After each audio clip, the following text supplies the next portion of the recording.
Hello, everyone, and welcome back to another episode of Experience Kills. I am your host, Ben, and joined with me today, the ever-present Rob. Hello. I've unmuted now because Arthur has jumped onto my lap. That timed well.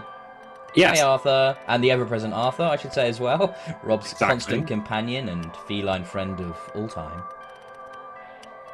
We love our Yeah, cats. We love our cats on Experience Kills. that's And a very accurate description. I thought so. And joining us today, he's back from his trials and tribulations, his huge personal events. It's Richard.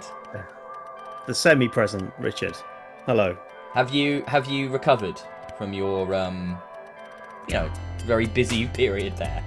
I've had a busy couple of weeks. Yeah, so for anyone that doesn't know, I applied for a job. That was the second tier news item for my past couple of weeks. I didn't get the job. Oh, mate, I'm sorry. I didn't hear about that. No, it's cool. Telling us that live on the podcast. It's like, damn, okay. Right. And sorry, man. the first item, I stood for election and didn't get elected, but I did get 11% of the vote, which isn't too bad, I guess. That's okay, isn't it? That's still that's a good. hefty percentage. It's 10% more than 1%, so I think that's pretty good, man. Look, the most important thing is, and this is the thing you stood, man. You stood for what you believed in. You stood up, you did the democracy thing. You put yourself out there. You did the graft. Huge props to you for that. Like 100%. Thanks, man. And that's what it's all about. That's what it's all about. Our system in this country depends on people like you willing to represent the parties that they care about and believe in. And without that, we would not have the democratic process we have in this country. So that's a hugely important thing. So thank you for that. Thank you. And I'm pretty I sure think, a lot of people don't really appreciate the work that goes into it. They just think, well, it's just party politics, isn't it? And it just happens. But a lot of the people involved are volunteers, people who've got regular jobs, and it takes a lot of time to make any sort of dent at all. So, yeah, I'm proud of what I did, and hopefully do better next time. Are you gonna try and run again? I think so. I was in two minds about it, to be honest, when I was in the middle of it. But after the results, I thought, I ain't having that. Because I'm pretty sure that I've put more work in than most who would have run. So I think we deserve a shot, to be frank. So I'm going to do it again. well, the other thing to bear in mind is when you've done that graph for the first time, your party will remember that. So that you might get a better shot at a better seat, at a better election that works better for you. So I think, you'll be on their radar, won't you? Firmly. So yeah, next time. But we won't dwell on it too much right now. But once again, congratulations. Respect. All right. So around that, Richard, when you've had a little bit of free time, what have you been watching? Tell you what I needed to really decompress from that past couple of weeks. I needed something to cheer me up. And I went back to an old favourite. I rewatched all of the Detectorists. Have you seen this? So I think on your previous recommendation, I checked out like the first couple of episodes and found it eminently pleasurable and pleasant and easy and friendly and I don't know why I didn't stick with it. I think now you've reminded me of it. I think I just forgot about it, but now you've reminded me of it. I might well go back. They just seem like nice people for the most part. So Yeah. That's what it is. There's no nastiness at all. There's a little bit of conflict in the show just to keep it interesting, but it's always innocent and warm-hearted fun. And that sounds like it might be boring. It's really not. I don't think I've seen a more uplifting show. It's just full of joy, and it's absolutely wonderful to watch with some beautiful characters. And it just makes you one of those shows where you don't want it to end because you love the characters so much and you want to stay with them. I do hope it comes back. There's rumours that are just coming out that there might be a fourth series. So anyone that hasn't seen that, please seek it out on iPlayer. They're all on there. There's 3 series. They're only 6 episodes each. So I'll watch them all this week. It's pretty quick to rattle through, but absolutely worth your time. Beautiful show. I'm trying to remember who's in it. It's Mackenzie Crook and the guy who played... Toby Jones. What was it, sorry? Toby Jones. Toby Jones, yes, who was Zemo in Marvel movies. Yes. I think we may have a fan in the chat. Okay. There are more of you than there is of us. Is that a Oh quote from the Detectorists? no, that's a case of there are more people podcasting right now than there are people watching. Almost certainly Oh, is what okay. that's a I dig didn't know about. if that was. So thank you so much for bringing attention to that comment there, Rob. You bloody Just muppet. gonna go that way. Yeah, nicely done, nicely done. Yeah, no, it's a really good cast, really good actors. That might be why there's not so many of them, because they are both pretty big, successful actors. So it might be difficult for them to get them together. Kind of the problem I they had don't with think Sherlock it's and that. Holmes. I don't think it's that because Mackenzie Crook turned down one of the Pirates movies to do another show. Really? So yeah, because he really loves the show. He wrote, directed, and stars in it, so it's kind of his baby. I think the reason they've not made any more is because it's just so perfectly told. It's really expertly crafted, and that there's nothing that goes to waste. And there is a reason for every series. So yeah, definitely worth watching. I mean, you talking about how kind and yeah. Watch Ted Lasso, Richard, please, for the love of God. If you like I nice will. people doing Yeah, nice I know, yeah. things, You've told me to oh my before. I God, need to stick that out. check it out. You'd love it. You'd love it. But then, what to balance out the good feelings and the positive vibes, you decided to watch a claustrophobic thriller about a person stuck in a box. So, Yeah, and also in yeah, French, as if that was all yeah. bad enough. Well, So I didn't realize it was French because it starts by default in English. I thought, what's going on the lip sync here? And then I oh, I hate realized that it's Netflix dubbed. does that. I hate that so much. Yeah, so a So couple of minutes in, I realized it was dubbed and thought, well, better switch over and watched it in French. Yeah, so Oxygen, it's called, and it's about a woman who wakes up in cryostasis in a uh, enclosed chamber, coffin-like, and doesn't know who she is, why she's there, or how she can get out. And she's kind of stuck in there with an obtuse AI that tells her things about why she's there, but in a not in a very helpful way. She has to go around the houses to ask it the right questions to figure out what's going on and how she can maybe find her way out of the box. So it's similar to that Ryan Reynolds film Buried, mm. except with a sci-fi angle to it. And yeah, I really enjoyed it. There's a bit more to it than Buried, which ended up just being Ryan Reynolds literally in a box for the film, and you don't get much more out of it than that. So it's kind of one note, really oppressive and horrible, but it stays at that level throughout. This has a few more aspects to it in terms of flashing back to past memories because she's forgotten who she is. She gradually picks up some memories of where she's been and what she's done and who she knows and who she might be able to get in contact with through the comm system that this box has. Yeah, really interesting film.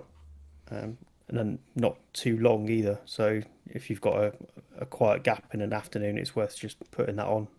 I Yeah, I've enjoyed seen. it. I saw some trailers of it, and I've read a couple of reviews. It sounds decent. I might check that out. Add it to the long list of films on Netflix and Amazon and all the other streaming services that I should get around to watching, but probably won't because I'm just going to rewatch comedies I've seen 12 times instead. Which is Yep, basically something I sounds did in the legit. last few weeks. Yeah. So like super bad, I watched again recently, and horrible bosses last night, and I just put them on in the background. It's just like that's rather than actually trying to watch new things. So saying that I have watched some new stuff, which is the second season of Love, Death and Robots season 2. I'm about 2/3 of the way through that. Are you familiar with the first season, Richard?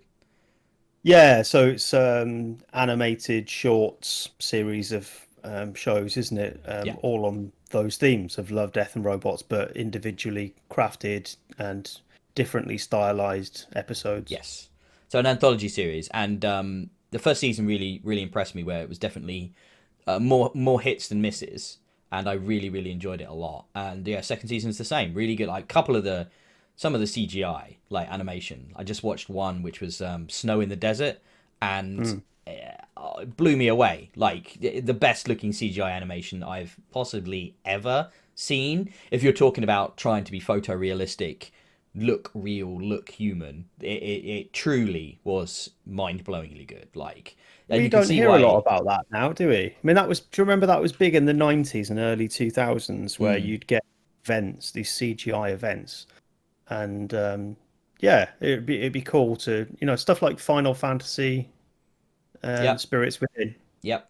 That was the attempt to, what, but it's kind of like a fair question, isn't it? Why try to make CGI look real and not stylized when, what's Yeah. the point of that? Because you could just have real actors with CGI assistants. But this one, you certainly couldn't make it with real people. What they do in it is Mm. it really shows off what that sort of CGI can give you. Basically, this particular episode that I'm thinking of, it feels very much video game inspired, and it's Yeah. very, very fun as a gamer. And this show in general is squarely aimed at the gamer, demo, violence, sex, sci-fi concepts, Yeah. aliens, robots. It's just totally out there and really, really good fun. Really good And fun. people who appreciate good graphics, isn't it? I suppose that is the target. Yep. But yeah, it's nice to see CGI as the focal point, because nowadays CGI is really good, but it's kind of pushed to the background a bit. Like, you're almost expected to not notice that it's CGI a lot of the time, aren't you? Yeah, like So for it it's to be like this, look at this CGI. That is cool that we've got something like that. basically they feel like extended cutscenes, some of them, and Hmm. but with the most amazing pre-rendered cutscenes. But there is some really good 2D animation in this as well. It's not all CGI. Hmm. So it's a mixture. Well worth checking out. It's great if you just got 20 minutes to watch something, and they're all self-contained. And and the good ones do what great short stories do, which is tell you a story, but really want you to make you want to know more. Wants to pull you into that world, and you're left thinking, God, what would it have taken to get there, or what could come next after this? And yeah, some of those really do leave you with those thoughts, and yeah, it's pretty excellent, I have to say. And there's like 8 of them in the new season at less than 20 minutes each. You'll fly through it in no time, but some really I might watch impressive them creativity. today. I'm guessing that's probably not going to be Sarah's thing, so I might No. watch them on my own later. Some are cool. I watch it. I watch it with my wife, and she really enjoys some of them, and others she's just like, "What was that shit?" Eh, you can't win them all. Anyway, what about you, Rob? Have you watched anything? I know you've not got Line of anything on the Duty. list, but Oh, mate, Line of Duty. You hadn't watched it before, had you? yes, No, So have you I watched- am now in the last season. Cool. So yeah, I'm chewing my way through. Very interesting.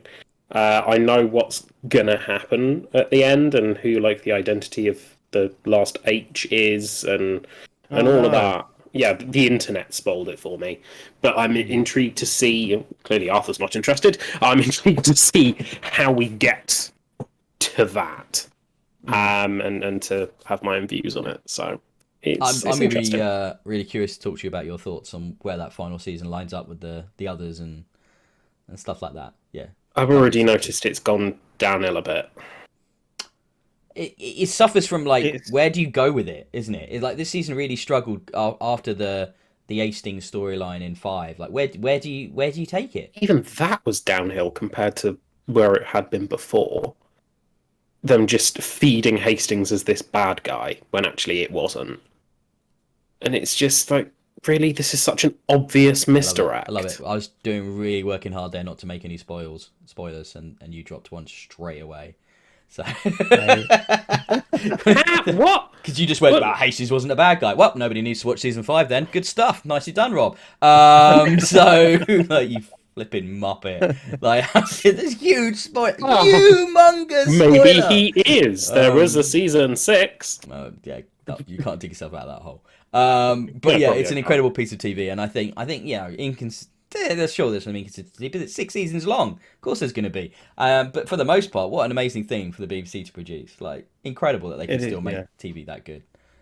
It sort of suffers the same problem as Lost, doesn't it? Although I think it's got a better payoff in that you know where it's leading to, and you're loving the journey as you go. But by the end of season 6, you're expecting it to be the end of the journey, and like it's bound to be underwhelming, isn't it? Well, I can't really say anymore without spoiling it.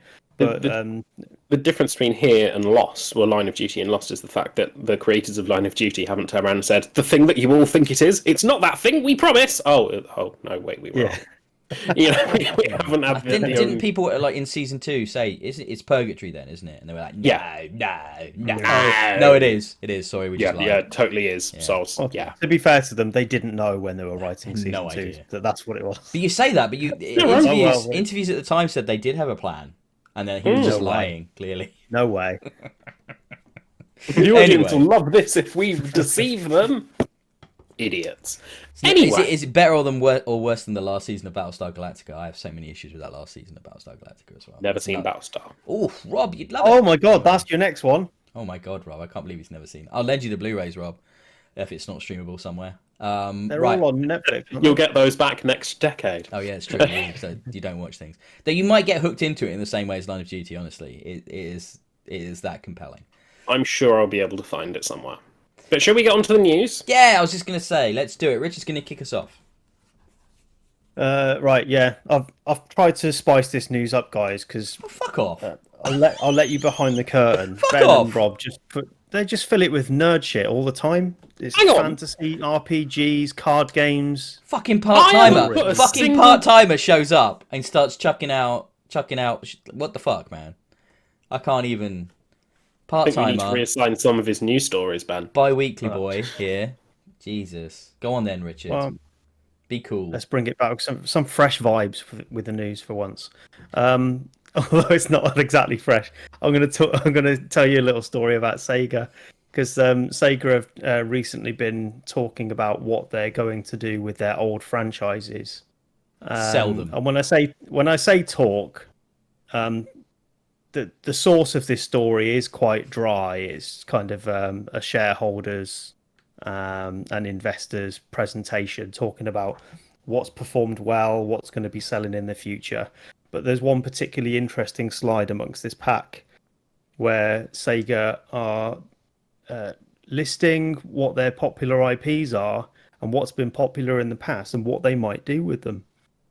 So nothing concrete in this, but interesting to think what might happen with all the different franchises that Sega own and have neglected for a little while. They are now talking about possible remasters, remakes, or even entire reboots of these series. Things like Jet Set Radio, which would be awesome. Res, imagine a new Res on the new PlayStation VR system. That would be pretty cool, wouldn't it? They've got all things. Is it bad? I was immediately expecting you to say Mario and Sonic. When Mario is Nintendo, but Sonic, I was expecting you to turn around and go, Sonic, somewhere Sonic is going to appear in this list. Yeah, I was going to say, isn't it? Sega Investor Call. So what's popular, guys? Have you heard of the Blue Hedgehog Sonic? I've heard he does quite well for us. He's quite speedy. Well, Sonic is still an active IP, although you could say that they kind of try to reboot Sonic every couple of years. And I don't think they've been successful. Every time their cash goes a little bit low, they go, another Hedgehog game. I mean, none of them have been any good, have they? I just want to make sure we understand that Richard accused us of being nerdy and then talked about an investor call. I do think that's important to acknowledge that. But then I think you throw out Jet Set Radio and Res there, and look, the reason I was like shrugging and pulling the face is that I'm with you. I remember them fondly from the time period. I don't think they're going to play now, mate. I don't think anybody's going to I don't think you're going to get wide appeal on a Jet Set Radio now. Like, it's just too esoteric. You think about where the gaming sort of masses are pretty mainstream now. I don't know where that sits. Where does a Jet Set Radio sit in your portfolio? Probably a mobile game, isn't it? Sorry, what was that about Fortnite? I don't think so. Probably in fucking Fortnite. Everything goes there. How do we bring Jet Set Radio back as a character in Fortnite? I mean, there would literally be nothing worse, would there?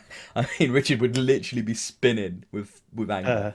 I suppose the most modern equivalent would be Sunset Overdrive, which I thought was great. So let's talk about Sunset Overdrive quickly, because we didn't talk about it last week. Did you guys hear that Sony bought the IP? Yes. No. That's what I was just about to say. So it looks like they're bringing that back to PlayStation potentially. So if they're interested in doing that, absolutely, there's a place for Jet Set Radio. There's a lot of crossover between those franchises. Again, as a DLC character in a Sunset Overdrive game, but like as a whole game, nah. And Res is interesting because you mentioned VR, but I think Res would be a brilliant PSVR 2 launch title, for example. I think Yeah. that's how you would get that into people's homes.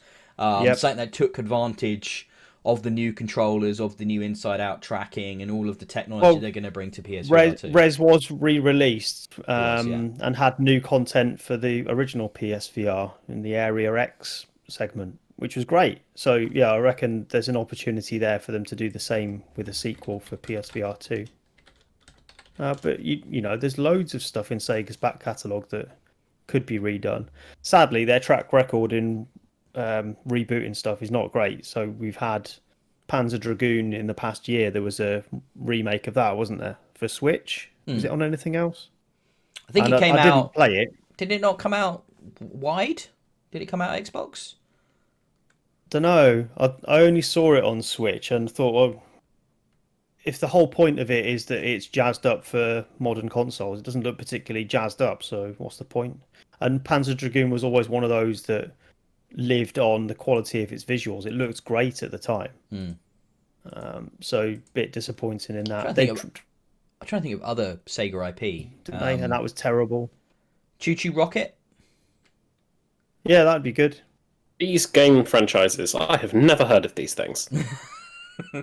Choo Choo Rocket, what is that? You don't know A Choo rocket Choo on Rocket? tracks? Dreamcast Is that a game. train? So it was involved mice and cats, and it was like a puzzle game. Yeah, it was weird. It's a Very Japanese. Dreamcast launch game.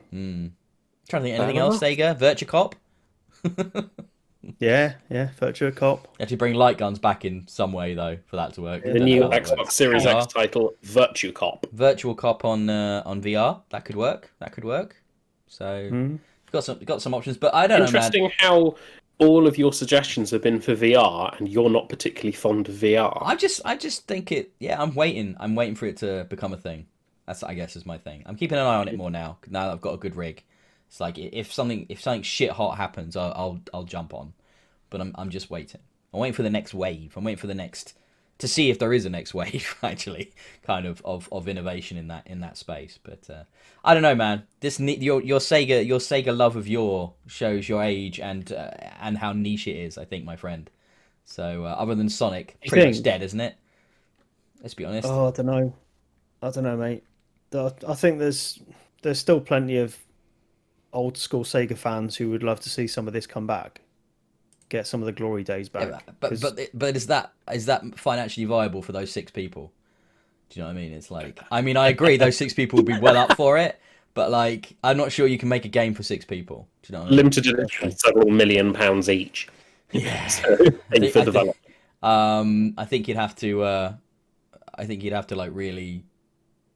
I don't know. How would you get kickstart it? I guess like pre-orders before development begins. Like Shenmue. Yeah, exactly. Yeah. Right, let's move on to the next story. This is a little one. I've got it. Ubisoft is going to brand its own games. It's Ubisoft Originals. So the Ubisoft games that are made in-house. The reason that that's interesting to me is the implication that Ubisoft is going to start publishing games that are not made by Ubisoft.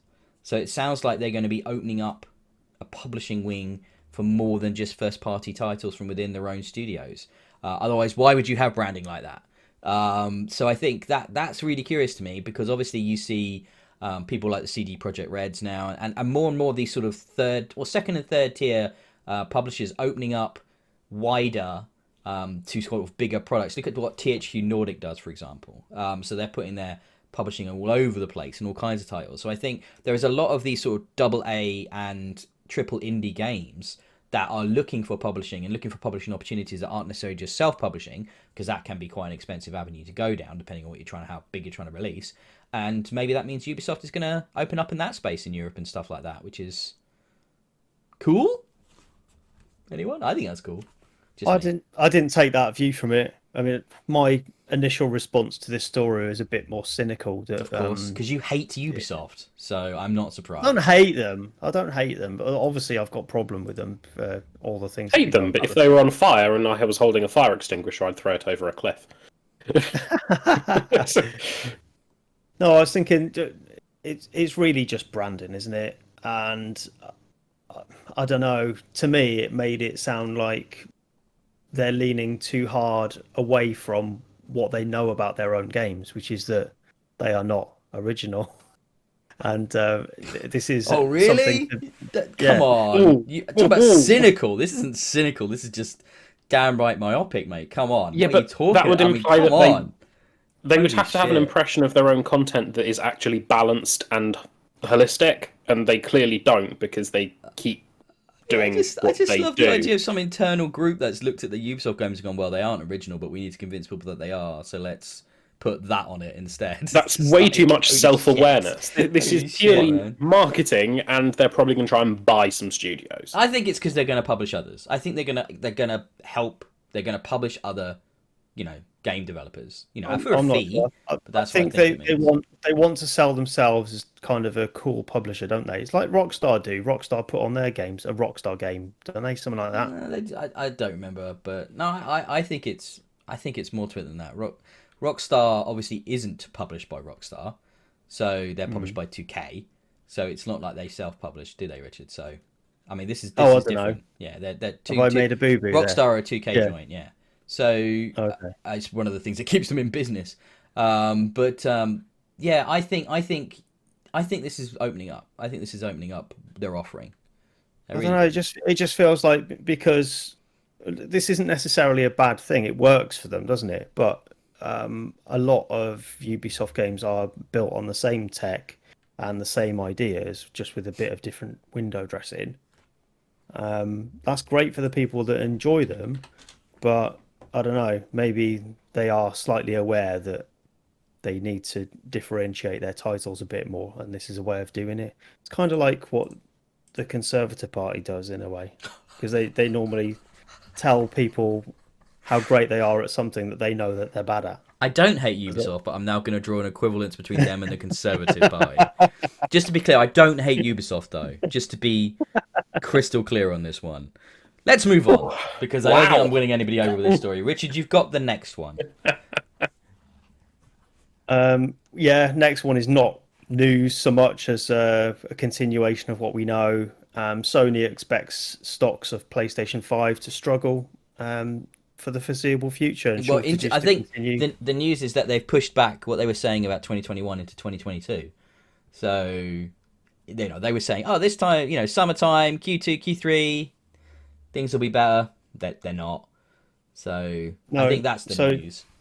So even if they manage to increase capacity, because there's still a shortage of components, even if they manage to increase that, they've got a big backlog to fill because they know that there's so much demand out there. Friend of mine last week tried to get one and ended up stuck in a queue for an hour, only to find out that they were out of stock at the end of that queue. Not a physical queue, like shopping on the game website. So I know that that's still an issue for people. It's really hard to get hold of one, to even find the time when someone's going to have some stock, and then when you know it's coming, you're not going to get one necessarily anyway. Well, they've been having stock go live at like 3 a.m. and 4 a.m. All you're doing there is feeding scalpers and bots. So I'm not even trying. They're not all doing that. Not all of them, no, but some of them are. Game put theirs on sale at about 9:30, 10 o'clock in the morning. Yeah, I'm not even trying. I'm not even trying at the moment. I was around launch, but I've pretty much just given up the ghost now until there's a wider availability, because I just don't have the time to dedicate to that. I don't see the point, and we'll kind of come back to this in a bit when we our topic this week. But yeah, I've just sort of thrown up my hands around it. I mean, Microsoft does something interesting. I didn't put this as a dedicated news story, but so for insiders on Xbox in the US. They've got this system now in which you can put yourself in the queue for a Series X through the console itself. So you're on your Xbox One X or One S, and you can go into this new app they've got for the insiders, and you can basically put yourself in a queue so to get an item directly from Xbox. So they're trying a new method to avoid and get around scalpers and get around this ridiculous problem with people getting hold of the hardware that they should, be able to get hold of. That's a smart idea. That's a smart idea. That solves it, doesn't it? So even if you're waiting a couple of months, at least you know you're going to get one. Yeah, you're kind of guaranteeing yourself, direct from manufacturer. No dodginess, no having to wait up till 2 a.m. or whatever to get hold of one. You can just get in this queue. So that's cool. That's cool that they're doing that. They're trying that out. It's a little bit later than really would have been good if they'd had that ready at the end of the last generation, because I certainly would have taken advantage of it. But I don't think anybody anticipated the demand and the shortages to be in the way that what we've seen. Nobody expected this, so they certainly didn't plan for it. That's for sure.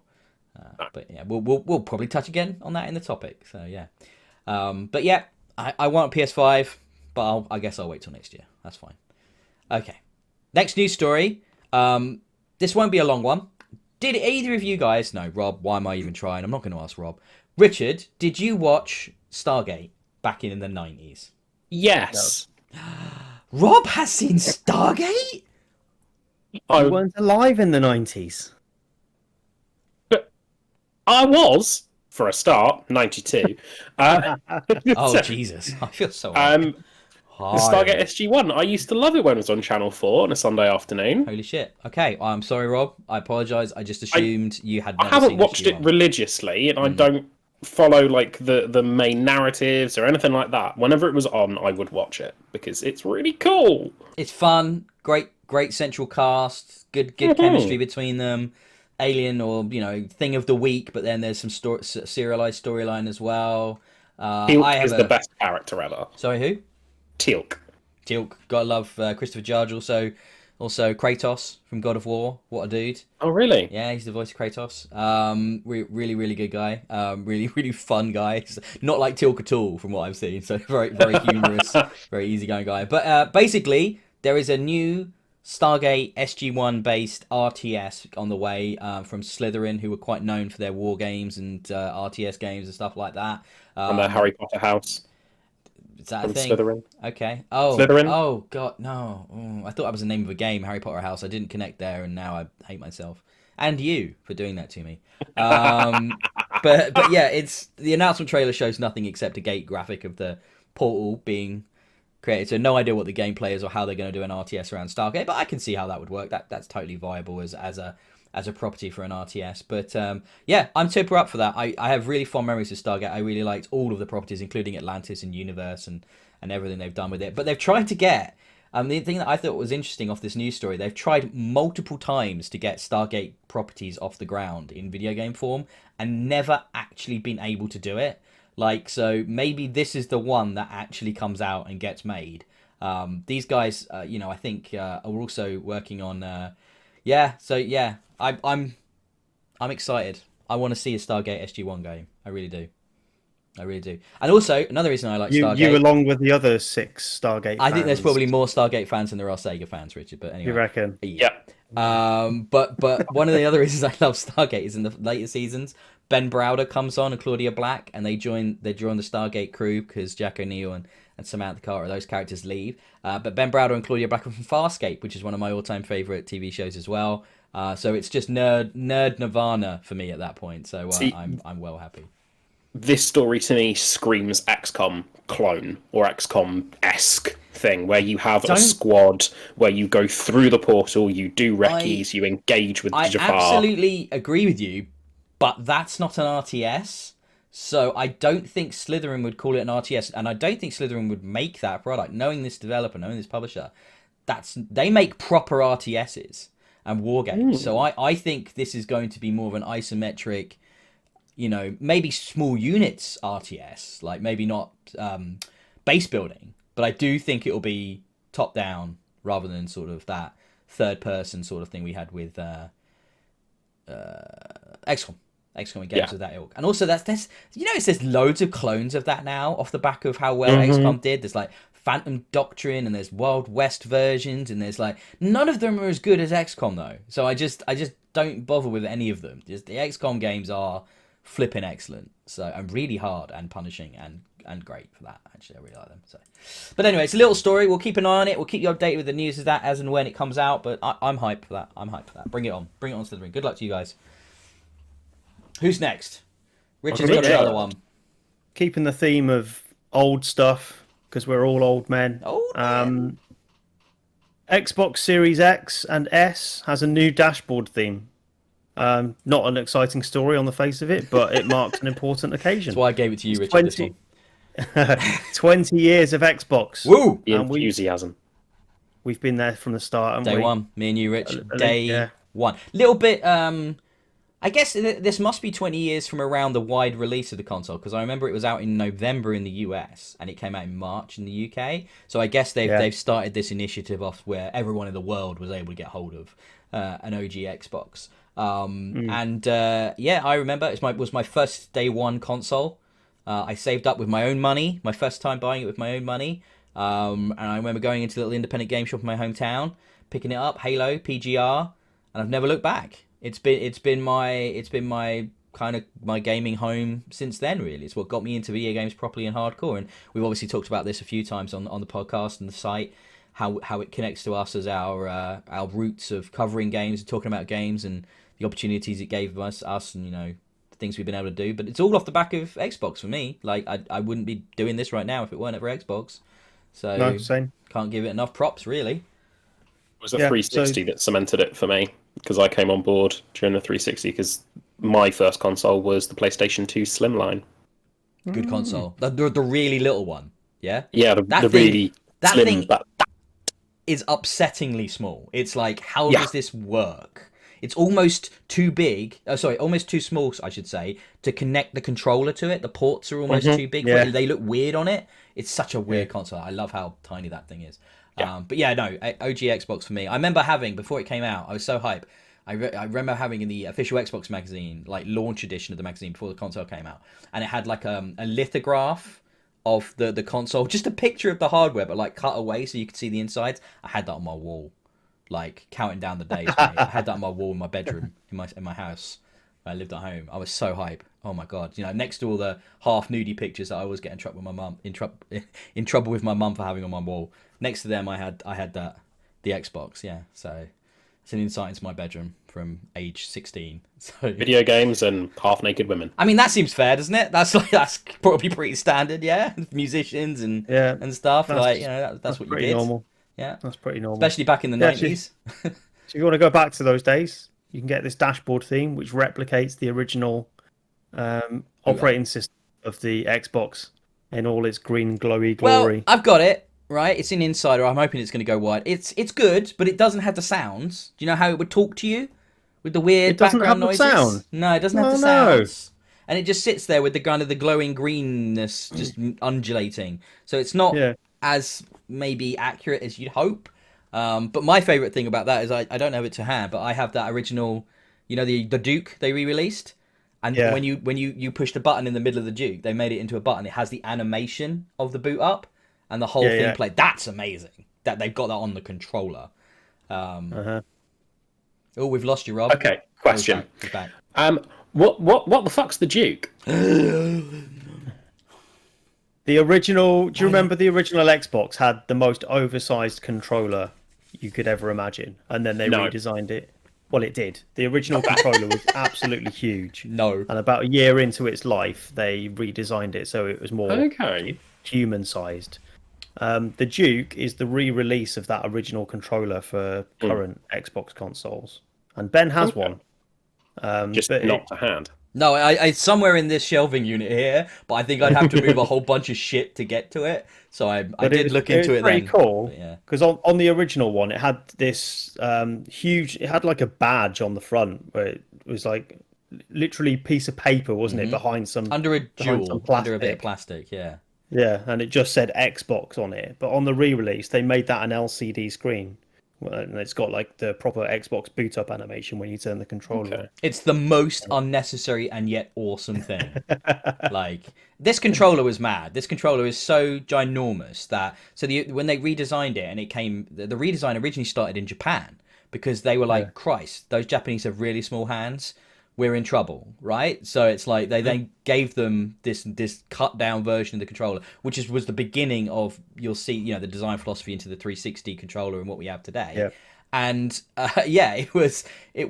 Oh, if you ever never even seen it, you should look up a picture. This thing is big, like a big controller. When we're done recording, I may have a Google. Yeah, it's a fascinating piece of history, controller design. But you've got to remember that at the same time we had the Dreamcast controller and the GameCube controller. We were still in that era of trying new shit with controllers, which obviously we don't really see anymore. Though you say It came out of is quite N64, really, didn't it? Because that Oh, God, I controller hate was that controller. huge. also the worst controller ever made, I think personally, but absolutely hate it.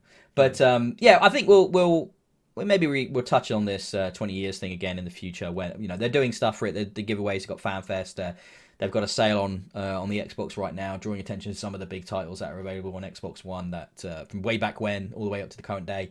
So yeah, there's some cool stuff. Always love Xbox. Will always be an Xbox guy at heart. But yeah, who's next? You. Oh, it's me. I should have known. Yeah, my stuff's later. So yeah, this I think is why Richard accused it of being a particularly nerdy news list this year, this episode, because I'm broadening the news because I'm a PC, covering PC stuff more, and I think that's cool that we do that. But I'm a big 4X gamer. Who can tell me what the X's are in 4X? Anyone? Extreme, extraordinary, No. X video. I don't know. X video. Oh, I love that. Come on. No idea, unless it's related to beer. So expand, Yeah. exploit. Anyone else? I know it's kind of a cheat, isn't it? Exploit. I don't know. I'm laughing at Cameron's comment. Cameron has waded into these 4X's discussion with I'm unsubbing if it's cyberpunk news. Expand, exploit, exterminate. Anyone? Experience? Experience kills. They knew all along. I've actually forgotten the fourth one. Oh, for fuck's sake. I always forget one of them. Expand, exploit, exterminate, and exonerate. No, it's not exonerate. No, I just like that word.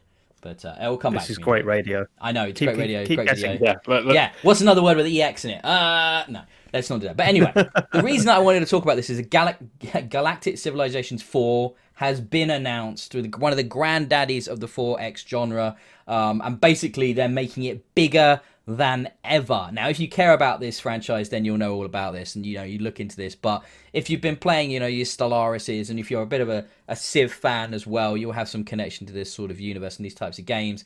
And if, like me, you are a burgeoning galactic emperor, who doesn't want to rule the universe with an iron fist of control and domination?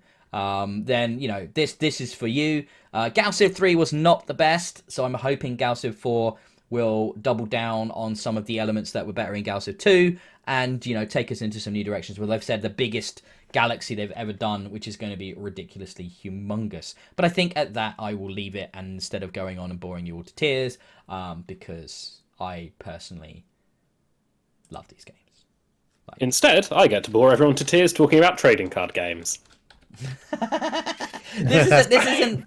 I mean, this isn't like I did ask you guys. I said, did you want to cut any of these stories? And you were like, no, this is fine. And it's like, well, look, if you don't want to talk about trading card games, talk about trading. I was not going to cut a single one after Richard accused us of being too nerdy. Explore, expand, exploit, exterminate. Explore, expand, exploit, exterminate. It came back to me. I knew it would.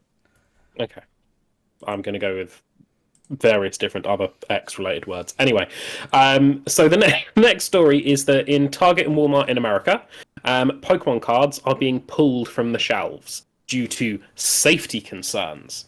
Now, we're not referencing paper cuts or tripping over in your rush to get to the checkouts or anything like that. People have been pulling guns on each other. And I wish I was kidding. That's extreme. Yes, the demand for various different trading card games, of which Pokemon is a part, Magic the Gathering, which is my big card game, is a part. They have been having super increased levels of demand. And where there's demand, there are scalpers and dodgy behaviour. So this is referencing one particular violent incident outside a Target. One man pulled a gun on customers who were attacking him over sports trading cards. It's ridiculous. They're pieces of card. Calm down. So if you'll be happy to know, Rob, it doesn't affect Magic the Gathering players. They're still keeping Magic in stock because for some reason people don't want the Magic cards. Oh, some have actually started restricting days where Magic will be sold, especially during the release periods for new sets. This is so and they limit quantities to customers as well to stop people bulk buying. So, What? no, Magic has not been unaffected by this, Ben. But they're not pulling it off shelves, mate. That's Yet. the difference. They're not pulling it off shelves. What difference does the days make? Do they just sell guns on the other days? So this is your card game content, and it's a Thursday, so this is the guns you use to now intimidate your way to the card game content. So I mean, this isn't new. I in a previous life worked in a retail establishment that dealt with these cards, and we would regularly restrict purchases of more than certain quantities to customers because we knew they'd be just opening and selling online and resale market. We wanted to give everybody a fair chance, so that was fairly standard practice. The store, keeping the name out of it, the store you worked in was reasonably specialised and actually interested in that kind of thing because it was a big revenue stream, right? Yeah, we didn't want them eating into it. Yeah, by reselling. Yeah, it was aware.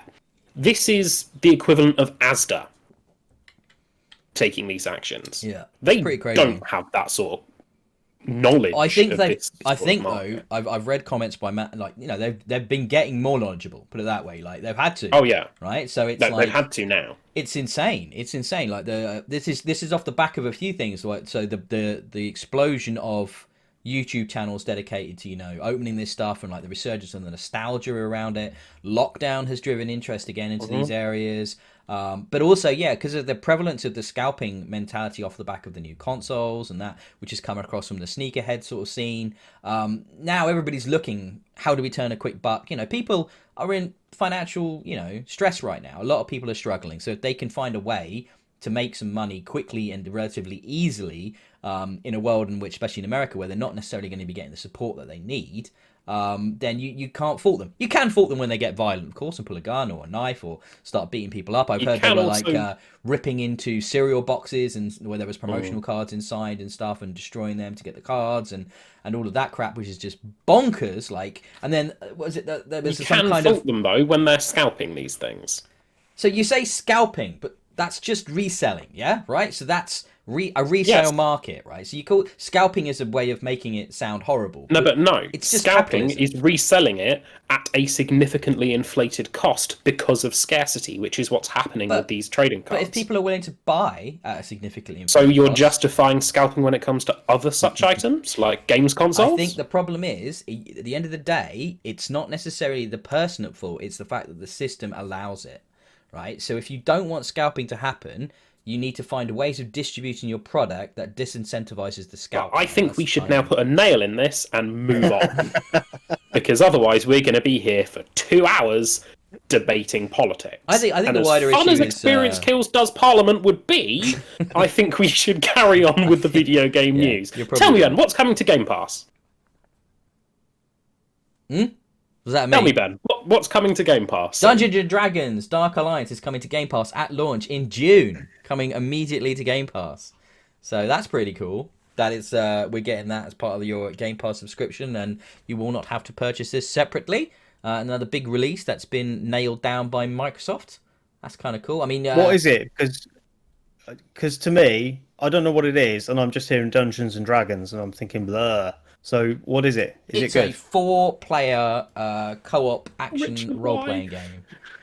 So yeah, that is what it is. So it's like how would I describe it? So it's, yeah, you dwarves and humans and elves against various D&D characters or enemies, I should say, like, you know, big orcs and things like that, and spell casty types and flying eyeballs. I watched a trailer for it the other day. I thought, oh, this looked quite good actually. I'm like, ooh, and then flying eyeballs are called beholders, by the way. Beholders, yes. I did know a lot of this back. I haven't played a D&D video game in bloody years.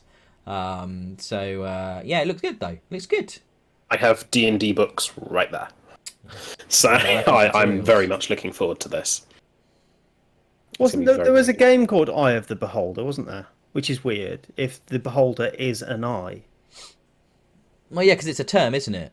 I guess. Yeah. Eye of the Beholder, so they've made it. That was probably where he was inspired with the name, calling a flying eyeball a beholder, I suppose. That must be... Possibly. I'm not sure how long beholders have been around in D&D lore.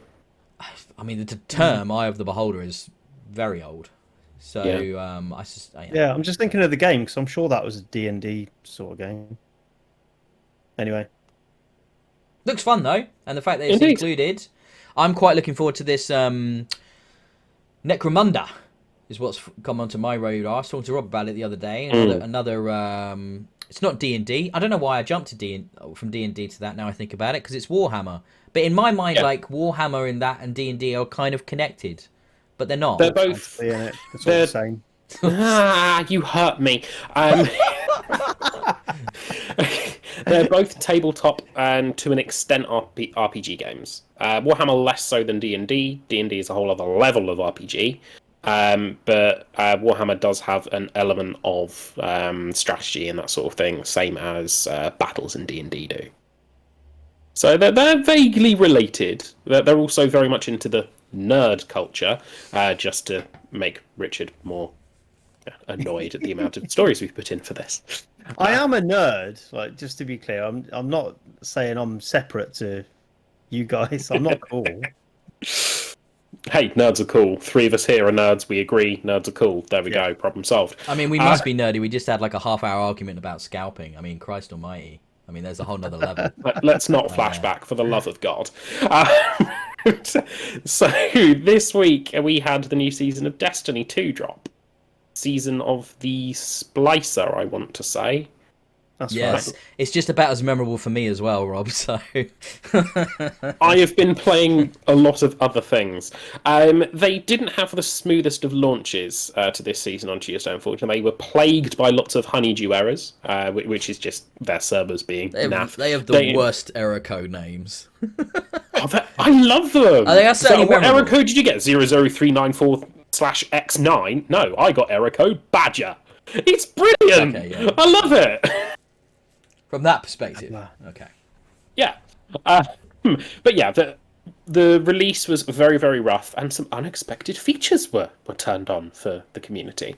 So crossplay, which is coming in September, was turned on unexpectedly. I love it when that happens. Wasn't it when Gearbox... Didn't Gearbox do that by mistake with Borderlands, one of the Borderlands games, like a year ago? I think so, yes. Yeah, just almost to say, look how easy it would be.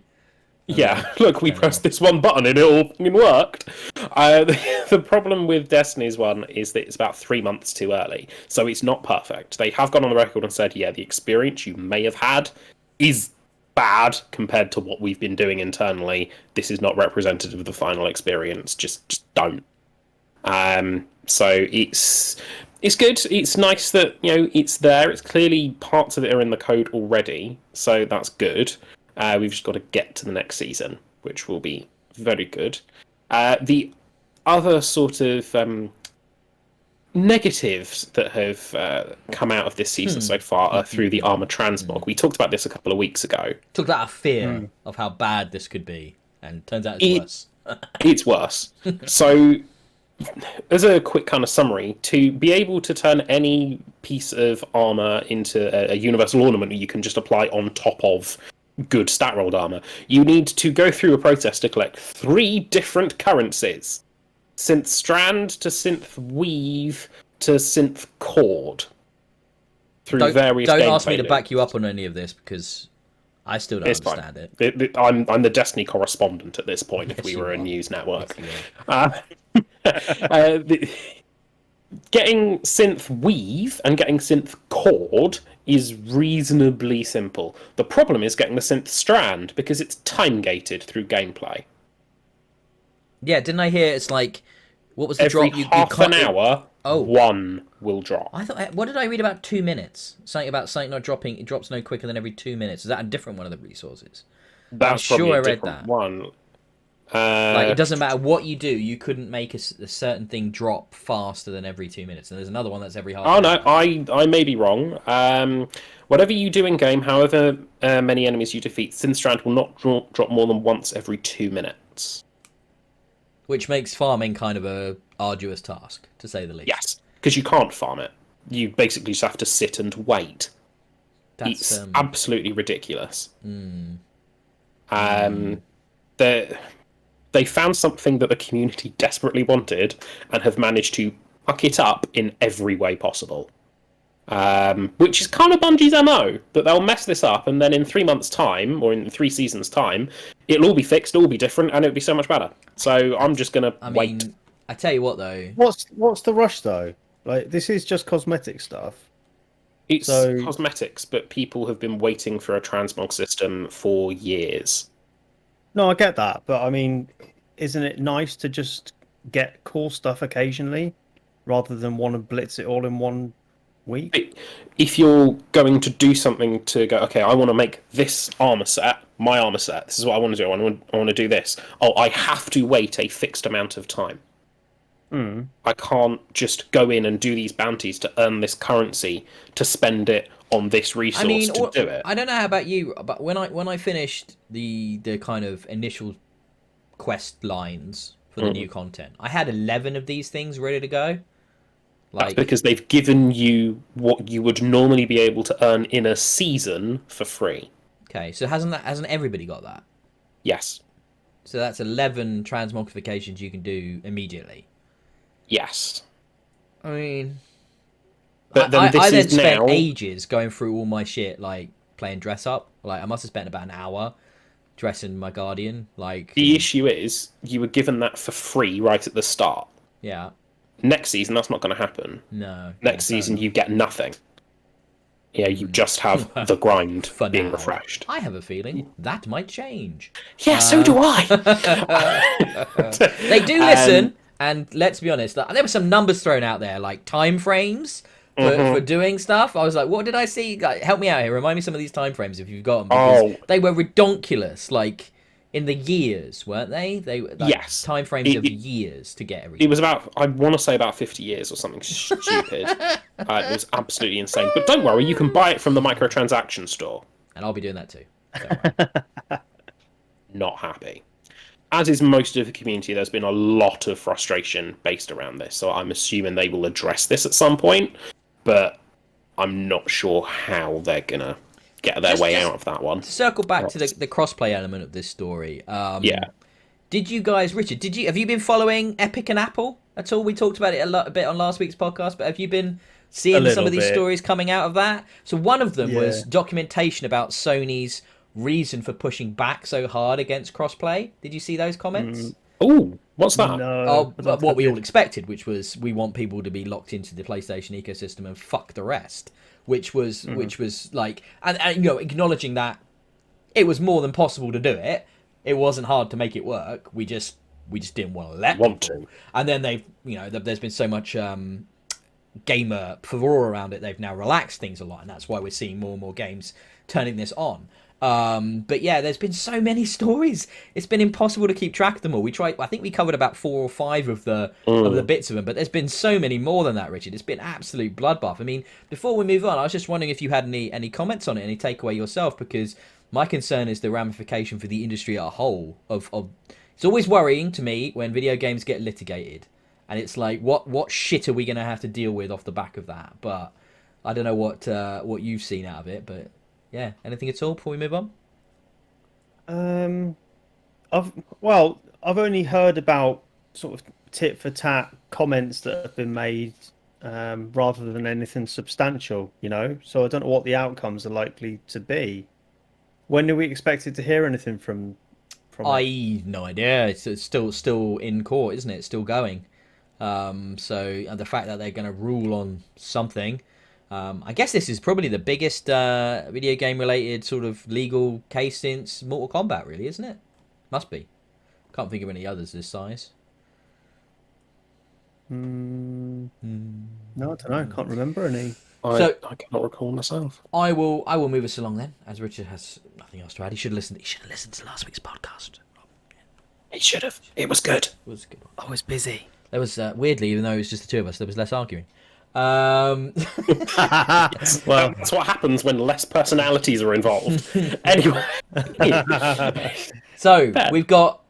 this is like a non-story to a degree, but the reason I put it in here was because it's now come out of the mouth of a pretty good source. So, Mr. Jeff Grubb has basically come out and confirmed as strongly as he can, and Jeff Grubb's an industry insider and is sort of a verified personality within the industry and reporter and stuff. and he's come out and said Starfield is going to be exclusive to Xbox and PC. Period. That's it. Confirmed from him. But I don't know what a confirmation from him is worth. But I don't know, man. That seems kind of big to me. That, you know, this is the first sort of major Bethesda release post deal, and that they're going to be like, no PlayStation for you. So, Whatever, has he said ever, or like a no? time? Or, I mean, can see it being a timed exclusive. the wording is period, which makes me think ever. Yeah. Oh, Told ya. Yeah. You didn't believe me that exclusivity would happen. Well, it's not confirmed by Microsoft and Bethesda yet, but I'm still gonna hold out like 100% believing one way or the other until that happens. But you know, this is coupled with the rumor that we, you know, more news last week we talked about where it looked like Starfield is going to be into 2022 now, isn't it? And not make 2021, which isn't the most surprising. But we're all waiting for this summer, the summer of news. So I'm very curious to see what comes out of the E3 block of time. Which I was going to say, E3 must be soon, surely. It's July, isn't it, normally? June, Yeah. July? It's quite soon, yeah. Not next month, the month after. But things are starting. There's going to be stuff coming from next month, I believe, is when the news starts coming out, because E3 is no longer really a thing. We're going to have some stuff to look at. It's going to be interesting, boys. I mean, you know, just get an Xbox, really. Or We'll PC. have plenty to talk about, I'm sure. I might play It'll be Starfield on great. PC, actually. Now I think about it. I might play on PC. I'm going to enjoy it in 4K on my TV. Then you've got a 4K monitor, haven't you? I do. Yeah, baby. Yeah, baby. You got the last news story, Rob? Indeed I do. So, in more nerdiness...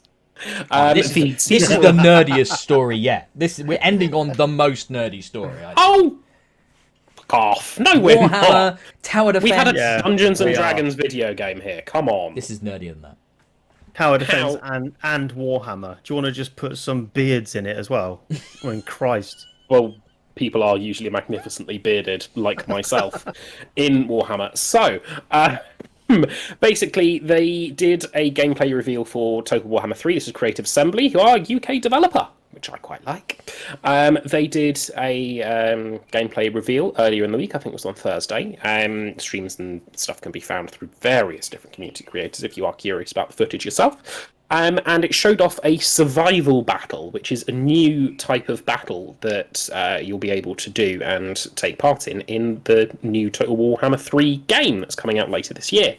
So the premise is, in this one, you are fighting as basically the Warhammer tinted Russians, the Kislevites from Kislev. You are fighting against Khorne, the blood god, the slaughter god. Not the heavy metal music band. Oh. I'd have thought that'd have been cool, though. Come on. Everything you need to know about Khorne in Warhammer is his mottos, essentially. Blood for the blood god. Fucking hell. Blood for the blood god. Skulls for the skull throne. He likes killing things a lot. Skulls But yeah, you're invading his brass citadel, basically his home in the Chaos realm. How and why, they did not say. Sorry. Invading his brass citadel. That sounds so sexy. I think I'm just going to get through this quickly. It's a huge map. I think bigger than most of the maps in Total Warhammer 2. And as you go through, you can invest in defences. You can build arrow towers, magic missile towers, that sort of thing, to secure you against basically continual attacks. You have to hold various different points throughout the map. You get a small window of time to reinforce your position, and you can upgrade units or refill ammunition for missile units, that sort of thing, through supplies you generate through the course of the match. It's a very different take, very, very interesting, and in two players pitched against each other could prove a very interesting kind of tug-of-war effect, if such thing's available for player versus player combat. So it looked quite interesting. I mean, it's I'm and very the reason excited. it's a news story on here, I suppose, is that Total War's been around a long time, and this is probably one of the most kind of sort of the Original. largest changes I've seen to a conventional battle in that game since day one. Like, you know, tactical maps have been updated a lot. There's been a lot of the tactical side of it has changed a lot, the overworld. but the actual battles have kind of just stayed the same. Small unit, unit tactics, formations, run or not, ranged attacks, ranged or not, that kind of things. But the old rock paper scissors style. Range is good against X, cavalry is good against Y, that kind of thing. And even with the fantasy element of Total War, it's all kind of stayed the same. Whereas this, bringing in a tower defense element, does sound interesting and another layer of challenge, which I'd be up for trying. I'm going to be up for trying that, definitely, 100%. I mean, supposedly. Go on. Sorry. No, you. I was just going to say, I mean, that kind of change wouldn't work within the historical settings of the other games because, at no point in history prior to a battle or a siege, did somebody build loads of towers with archers on it or magic missiles. That obviously didn't happen, so they can't do that. But the fantasy setting of Warhammer is allowing them that freedom to be more creative with it, and that's quite exciting. That's cool. So there should be a few battles like this in the campaign. If we've got one for one of the Chaos Gods, you can almost be certain that you're going to get 4 in total minimum. Because you've got Khorne, Tzeentch, Nurgle, and Slaanesh are the 4 Chaos Gods. Nurgle. Nurgle is the god of pox, disease, plague, and creation. Okay. Just thought it was a funny word. That's why I said it. Nurgle. Yeah. I'm going to give you a Nurgle on the head, but that's like a noogie, but slimier. And more diseased, which we don't really want to go round after 2020. No. But anyway. Okay, we'll keep an eye on it. It's out soon, isn't it? Indeed. I will definitely be doing a review of this when it comes out. I will be buying it day 1 of release, and I'm sure I'll do a review for the channel. It's out soon? Next month? Month after? We don't know. We don't have a confirmed release date yet. I thought we had a month. Okay, my bad. No, we know it's this year. I'm assuming September or November. A bit further off. Yes. Okay. So they've probably got a few more gameplay teasers yet. We've got new races that haven't been on the Warhammer tabletop that they're going to put in the video game for the first time because they work very collaboratively with Games Workshop. So we're getting the China-inspired Grand Cathay as a race, which I'm really, really looking forward to. Is this the best Warhammer game available at the moment? Because there's a shit ton of them. Potentially, Warhammer 3 will be. It'll be the best recreation of being able to play Warhammer on a digital format. I'm really looking forward to Necromunda, like I said earlier. That should be really, really good. Mad as a first-person shooter. Looks completely insane. Looking forward to... I'm looking forward to Darktide, basically the Warhammer 40,000 equivalent of Left 4 Dead. Or Vermintide. I'm just going to play Back 4 Blood. Don't worry about it. Well, I'll be playing a better one. No, you won't. Anyway. No, you won't. Back 4 Blood. Yes, I will. Right.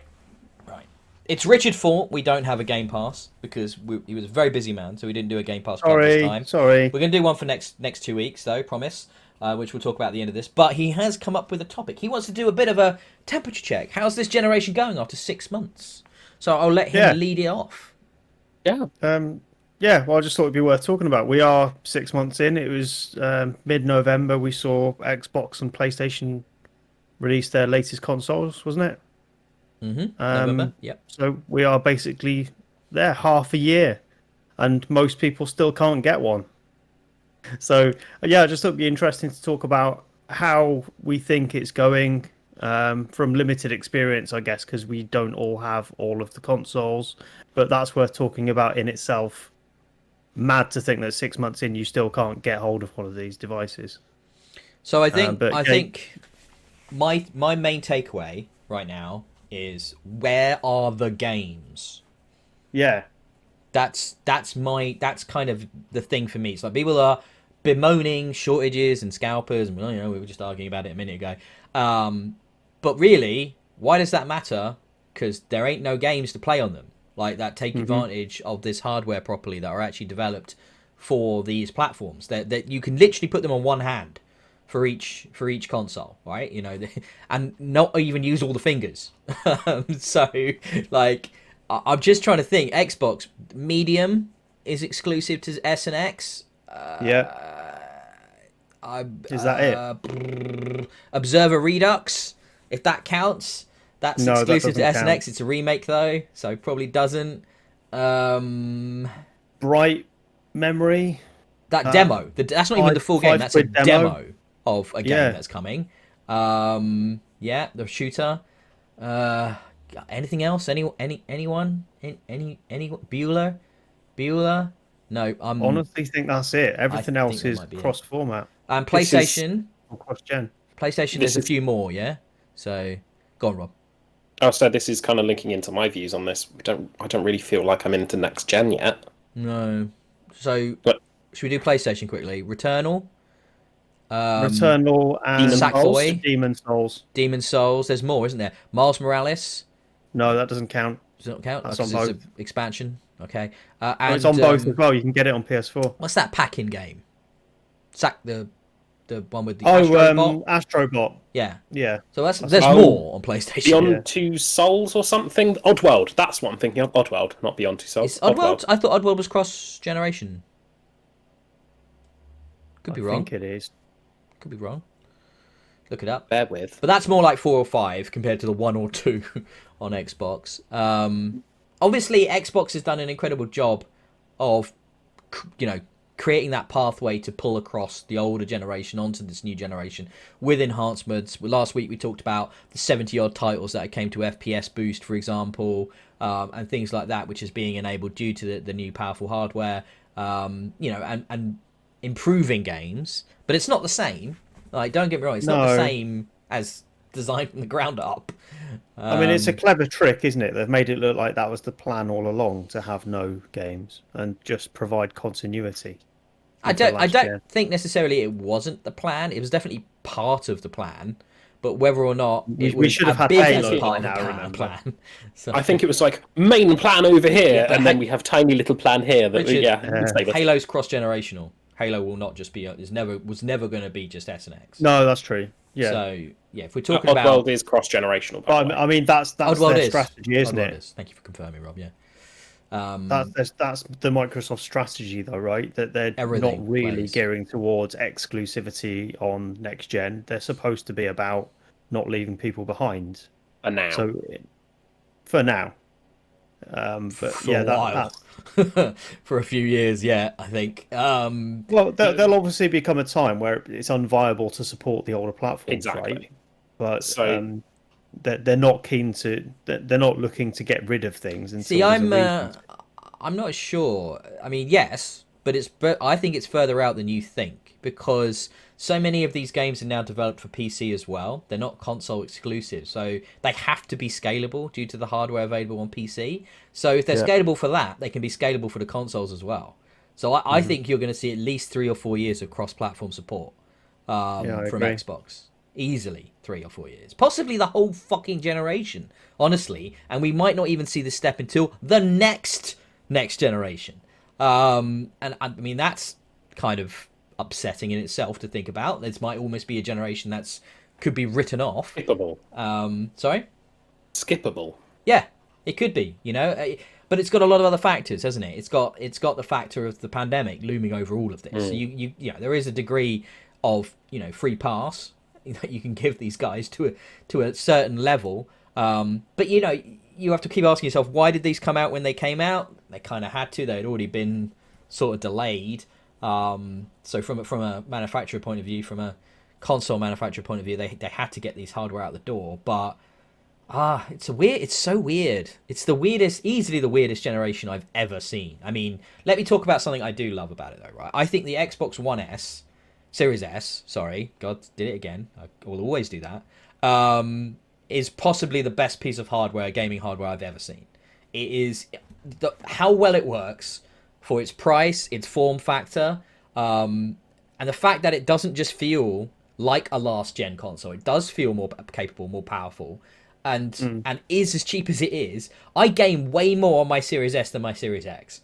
If it had been more hamstrung, I wouldn't have done it nearly as much. I just used it for capture footage and stuff like that. And I played more on my Series X. However, it is a really capable piece of kit, and I think people waiting for the Series X availability, I don't think you necessarily need to, especially if you're not plugging into 4K.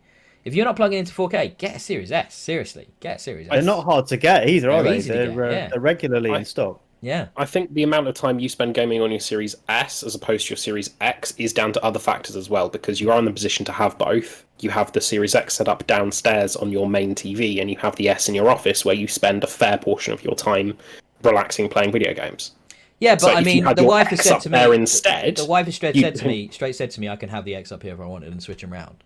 But I'm not. I don't feel the need. And it's because the hardware, and it's not so much about the power of anything to do with the graphics. It's to do with that velocity architecture. It's to do with the fact that the big benefits at the minute in the generation where we're at, the big benefits are coming from the loading times, and that is exactly the same on both hardwares, right? On the S and the X, there's no difference with loading times on either of those. So that's the improvement, and that's the thing that's most noticeable. And it's like, so what am I losing out on? I'm losing nothing because Do you I'm think not. that's going to It's change just then? 4K. So when we start to see games that are pushing the hardware Yeah. more, you're going to be playing on the Series X more than you do at the minute. Do you think? Yeah, I do, and I think it's a case of let's like I said, I think they're going to be scalable for 3 or 4 years easily, and they're always going to have to work on S and X, right? But you'll see Yeah. lesser textures, things like that potentially, but resolution is not what this generation's about. This generation's about FPS. So as long as my S is still doing Series S is still doing comparable frames, as long as it's hitting 60 minimum, which it does on pretty much everything, I'll be happy to play on that because, for example, my TV doesn't even support 120. So it's like I might as well stay up here where I actually can support higher frame rates on my monitor. So I'll use the S for that. We'll see what happens. I could swap them around in the future and stuff. But if all you get out of the X is 4K, it's not really that much of a leap. It's considerably more expensive and much less available than the S. Get an S. Holy shit! Saying that, get an S. FPS is not a guaranteed factor on the S, is it? Nope. I think I can't think of any, but I think there are some examples of higher frame rates on the X. The S does not support. Yeah, there are definitely. But it's all to do with how the game works. For example, Valhalla has got frame and performance and quality options, and God knows, and they're so confusing. There's no that's something else. Right, talking about this generation. We need standardized language, guys. Like, let's stop calling them quality, performance, visuals, high def, and all these other terms that don't actually always mean the same thing depending on the fucking game.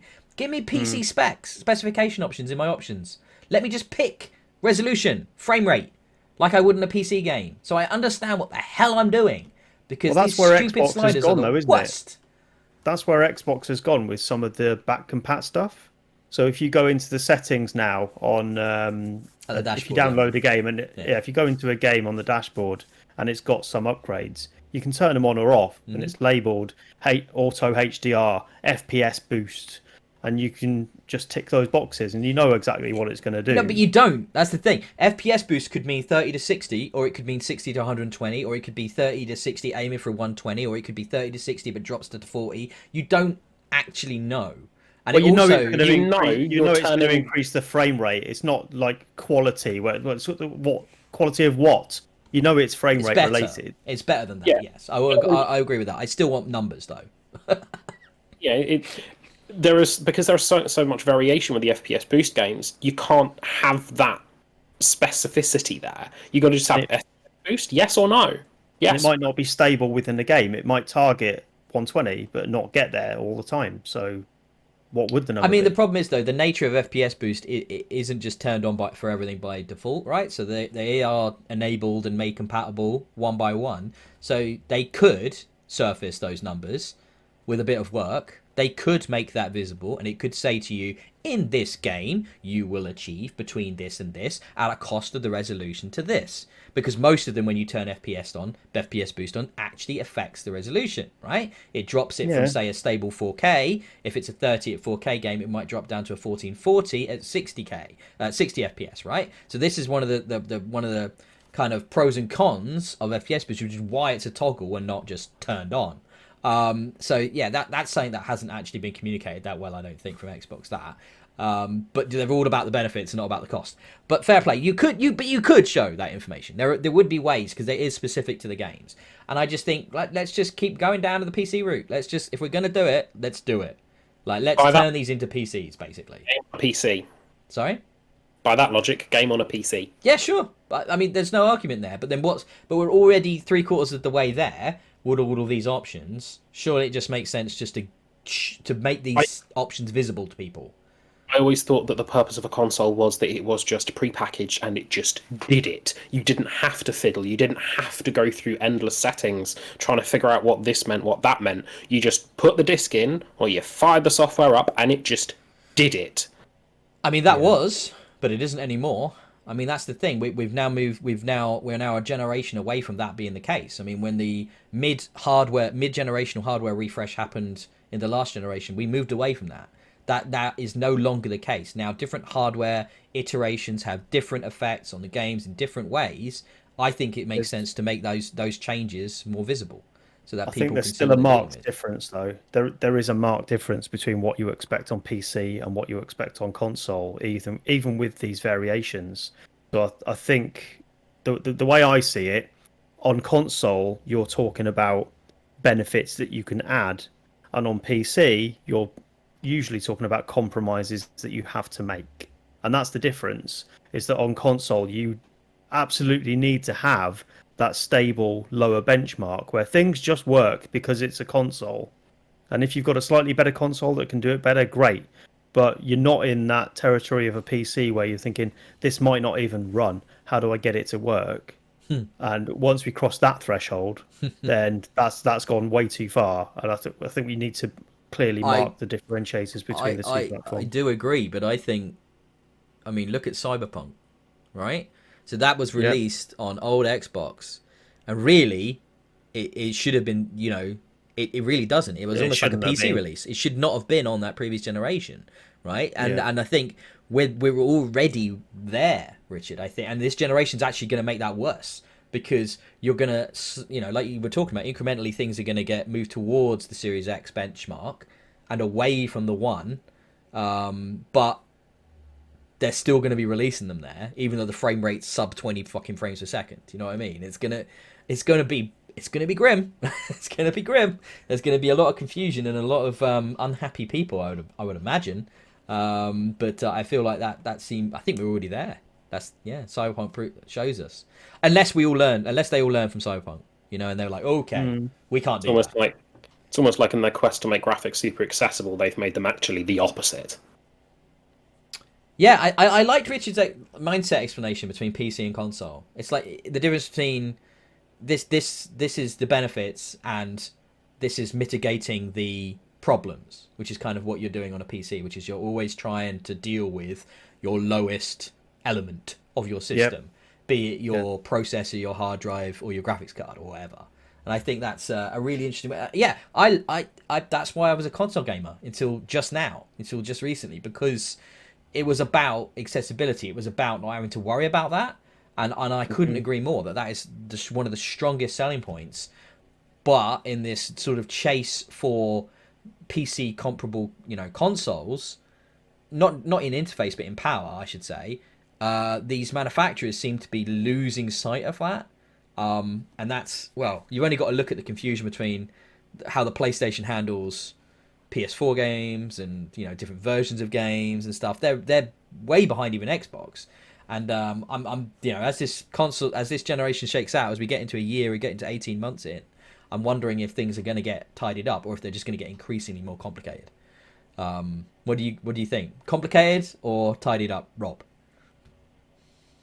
I don't know. I've never really thought of this generation as particularly complicated because I just put a game in and it works.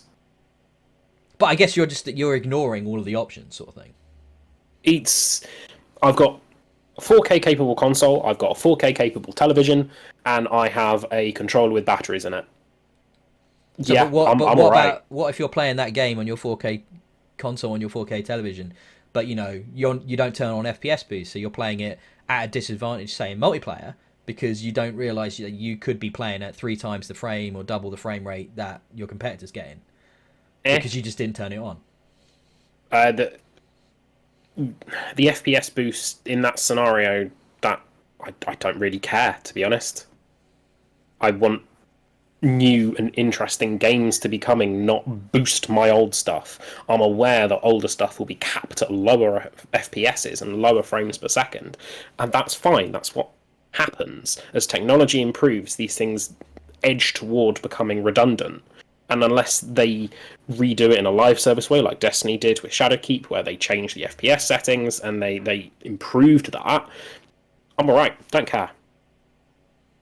Spend My more view is time making accessible UIs, because the current dashboard on the Xbox is horrible. Make more time spending effort on that and make more interesting games that coming for the consoles that we've bought, rather than going, all this stuff from the Xbox One, you can play that still, look. I know. I want new stuff because I've got a new console. I think in terms of the different options that we've got and the complications you talk about, I think that will start to drop off. Weirdly, I think the PlayStation has more examples of that being a problem. So Spider-Man is the standout, isn't it, on PlayStation 5, where you've got a bunch of different options with real trade-offs. Like if you want high frames per second, then you are losing out on a lot of real world like furniture, so there's not as many people or cars around, things that affect the game. And I think for a top tier game like that to offer you compromises is it's not great, is it? But if you look at what's happened with Xbox One X going into Series X, the options that we've had where it was a choice before, you can either have quality frame rates or quality graphics. It's not an option on Series X, is it? You normally get both. Yeah, I think there's Gears of War is an example of that. I want to say where they've removed the toggle and they've just turned them on, and it's just like that's just how it is. So yeah, that we're moving towards simplifying it, because the power is now there to achieve both. So that would be the hope, wouldn't it? That would be the goal, that we get back to that simplicity, at least when people can buy them anyway. Yay! Yeah, widespread people need to have them before we can actually then, do these things. I feel like more than ever, us early adopters are beta testing the shit out of this interface and this hardware. Like all these features that are coming out right now through the insider stuff, which is even when it comes to full release, like we just had. It feels like we're ironing it out for when it actually properly releases. Like this is a soft launch almost. So yeah, I hope they appreciate the feedback because there's plenty of it coming from us. Should we move on to? I know Richard's not there, but Rob, we can move on to talk about some of the games we've been playing because we've been playing exactly the same games. We have done together. Often, yes, and even when not together in person, WhatsApping the shit out of it while we were playing it as well. So should we do Destiny 2 first? Because Richard might not be as interested, so that's fine. So obviously, as we said before, the new season of Destiny started on Tuesday, the week of the Mass Effect remaster drop. Wonderful. So we crammed a few days of that in there. It seems relatively fine so far. We've got a lot of things diarised for the future. It's being parked for me for now because... Diarised? Yes, because there are different things that go live. No, I've never heard that word before. What does it mean? Diarised? It's in a... So it's insert event is going to happen on the 7th of June. It's diarised for that date. Wow, diarised. Cool. Like in a diary. Is that the etymology of it? Diary. So diarised. In a diary, yeah. Okay, and that's a real word, not just a Robism. Not just a Robism. Because I love it. A real That's word. A great word. I can confirm that is true. No, I've never come across diarised before. Really like it. Cool. Anyway, carry on. Sorry. Anyway, I don't know. Never read it, never seen it, never heard it. No. New content is going to be dropping as the weeks go on, and as the seasonal challenges are there all season, I might just focus on the other game we've been playing. Yeah, so, I mean, we'll talk about Mass Effect, don't worry. But yeah, Destiny. It's definitely not gripped me in the same way as the previous season has. The 6-player match-made event activity is fine, but it feels a bit like a weird step back from Battlegrounds. Like it's a bit slower, it's a bit less intense. It's a bit less interesting. It looks great, but I'm hoping it's going to evolve a bit through the season. Mechanically, it's made very well. This is only the first site, because there are going to be other destinations that have it. But there are too many people.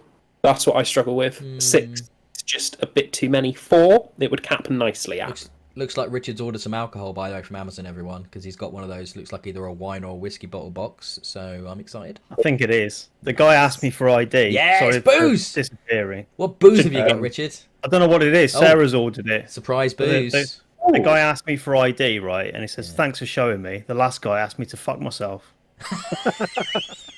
He's only doing his job. Jesus Christ. People are such dicks, aren't they? Shame. No, I love getting those shake boxes from Amazon. Always, I'm like, ooh, yay, booze.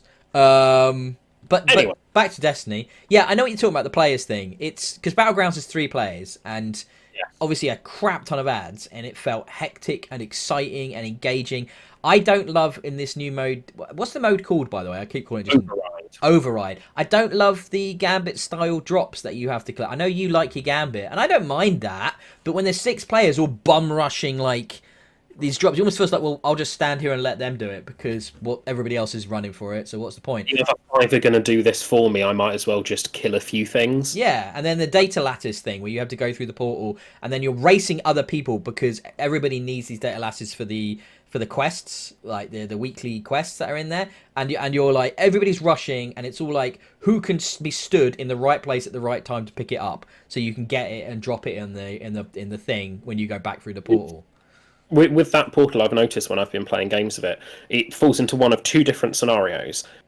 Everybody goes through the portal, or nobody goes through the portal. There is no in between where 2 of you go through and you sort out the ads inside. It's just everyone goes because they go, ooh, shiny thing, and charge towards it, or they all ignore it. I guess my other inherent issues here is Vex are probably my least favourite ads. I hate having to shoot their midsection for weak points. I find that really annoying and frustrating. I'm also just I quite like the setup of like they've brought darkness to the tower and all that, and that's cool. Love the Fallen stuff. Love finding out about the Elixni and them being sat under the tower under the Traveller, and love all that. That's really cool, and the space that they're in. It's been confirmed we're getting a plushy baby Fallen. Oh, good. They are super cute, and I really like. Did you poke around their space and listen to all the audio? A little bit, not much. I spent a good 45 minutes there just listening, getting all the lore about the Elixni, and there's some really cool stuff about, like, there's a ward on the wall, and you go to it and she tells you about, oh, this is the ward that the Elixni parents would put above their kids to protect them from the evil light bearer that could come and take them away from their family, referring to you. And it's just like, this is hilarious. This is the ward they put up to protect themselves from guardians. And it's just like getting that other side of it, that other perspective is, I'm like, finally, let's move one of the ad groups into a kind of supporting role. Good guy role. We've got the darkness coming. We've already got all these other enemies. Let the Elixni the Fallen. Let them be good. Let them join the Guardians. I think it's let them important. evolve a little bit. It's great. I think it's important now we have the Elixni as our allies and we have the Fallen as our enemies. Yes. Because they're the same race, but we now have allies, which is very new. The story for this season should be huge as well. There are data mines that say we should be fighting an enemy called Curia, who was a Vex Hydra or a Vex construct that was tasked with simulating the Taken and has been heavily involved with the Dreaming City and the Wish Dragon that was there and all sorts. So the story drops for this season could be massive. Love me some Destiny lore. Oh my god. Impenetrably weird. Just the best. That's why I've got these grimoires next to me. I absolutely love flicking through them. And just, yeah, same. Just here.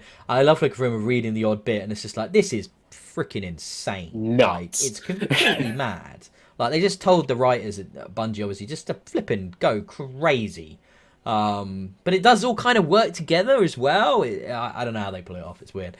But no, I will get back into once we've knocked off a certain other game, which we can come back to now. Certain trilogy. Briefly, Rob, we'll talk about this. Richard, before we come to you and your games, so I really want to talk to you about the new Resi.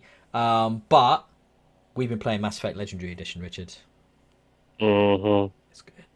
It's really I good. feel slightly jealous because I love Mass Effect, Mate. and I just don't feel like I've got the time. Well, Rob, Clearly, you guys have because you're Phil- powering through them. fill Richard in and how long it took you to beat Mass Effect 1. Less than 12 hours. 8.5 hours, That's- Rob.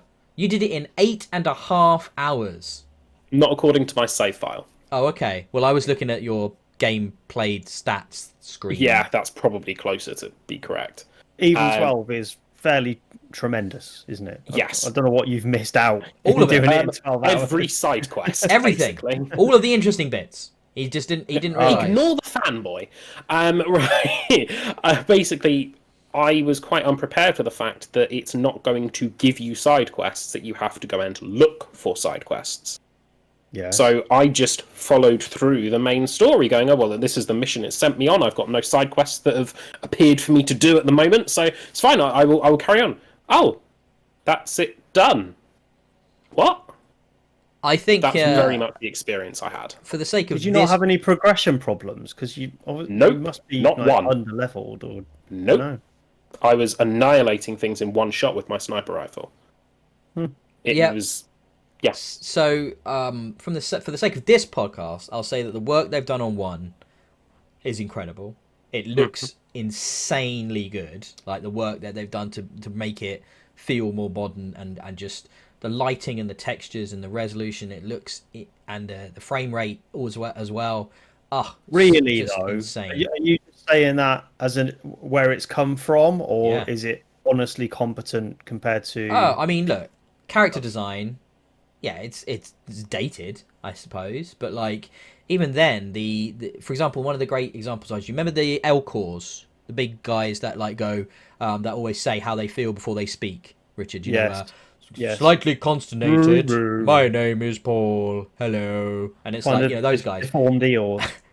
But they look like, in the original game, their faces look like somebody had smeared mashed potato over a texture. Yeah. In this, they actually have definition and facial features, and it makes them into characters, into real creatures. They don't just look like potatoes on legs. No, they look incredible, and it's like it's night and day. The work with the resolution and the textures is so good. What's the name of the pink jellyfish race Hanar. that float? Hanar, the Hanar. Okay. That's Cool. Blasto. Thank you. Blasto is the amazing Hanar James Bond equivalent that you see in the Citadel and stuff. He's he's like the movie star Hanar, who's like Blasto saves the day #3, and he's basically James Bond. He's got loads of guns in his tentacles, and he's saving the day. I love the fact that they call the Protheans the Enkindlers. I love the Hanar. They're incredible. I love I'm how they hyped to sound. get to Mass Effect 3 and get my Prothean squad mate. Javik, come back to me, please. Well, we'll talk more about 1. The work, the Mako's better, but still mental. I mean, it is better, but it is still a very strange vehicle to drive. It took me 2 planets to figure out it had a main cannon beyond the machine gun. Did you work out it had a boost, by the way? I hope you did. Yes. Leah didn't. I came downstairs and she was struggling to get over a mountain, and I went, just hit boost. She's like, oh, it's got boost now? I'm like, yeah, man. Fly off, she goes. It's brilliant. But no, and the physics of it is less bouncy, which must be hard for you to imagine, because before you would be like, it would be like a bouncy castle wheels is the only way to describe it. You'd be like boingy boingy boingy boingy. So it's much more kind of grounded and like actually drivable now, and you can still do mad like fucking ramped off jumps off of like mountains and stuff. It's bizarre but brilliant. I did have a few interesting moments where I would be pushing forward in the direction I wanted to go, and it would send me backwards. Yes, it does that. It's kind of like how you drive a warthog, but bad. But is the way I would how describe to do how that handles. warthogs worse. Yeah, much worse. much worse. But like it's still Mass Effect 1. But yeah, I landed on Feros, Richard, and which is my least favourite story area in Mass Effect 1. Which is where the plant thing is, by the way, if you can't remember. And I got to the main colony. Thorian. Yeah, I haven't done that, but yeah, spoilers, God. I got to the main colony. 2007. and the ash, like burning embers coming down from above, right? And the lighting and the HDR, it looked insanely good. Like the vistas, the work they've done with the skybox and the vistas and the distances and everything just feels so much more real and grounded. It's just night and day. It's bizarre how good they've made this first game. It's truly like, now I would always replay Mass Effect 2, but now if I go for a replay, I'm definitely doing 1 first. And it's like they've made it so much more playable. The guns, yeah, everything. You know, there's still more to talk about, and because there's more to talk about, I think now is where we tease it, Rob. So we are doing a series. We are doing a series of 3 special podcasts. The first of which will be out on Tuesday of this coming week. We are doing 3, and we're doing 1 for each Mass Effect. It'll be me, Rob, Cameron, and a special guest, and we are all coming at it from different points of view of knowledge of the games. Cameron, for example, has never played Mass Effect before at all, and we will be diving deep into each game. I don't know how long these will be. These could be anywhere between an hour and 2 hours, I think, each.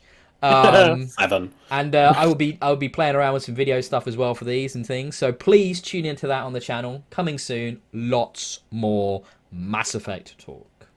Lots more. It's going to be good. It's going to be good. Yeah, and we're doing this over the course of about 2 weeks, and we're all going to try and beat all 3 games in that time frame. Which is why I'm also quite happy I'm down 1, so I can spend more time with my favourite. Although 1 I thoroughly enjoyed. It's very good. 2 I played the shit out of that when it came out, and I absolutely love it. So I'm really enjoying being back at Mass Effect 2. It's great fun. Richard. 2 was the best. Yes. I absolutely 100%ed 2 twice in a row. Like, finished it and started it immediately again. Yeah.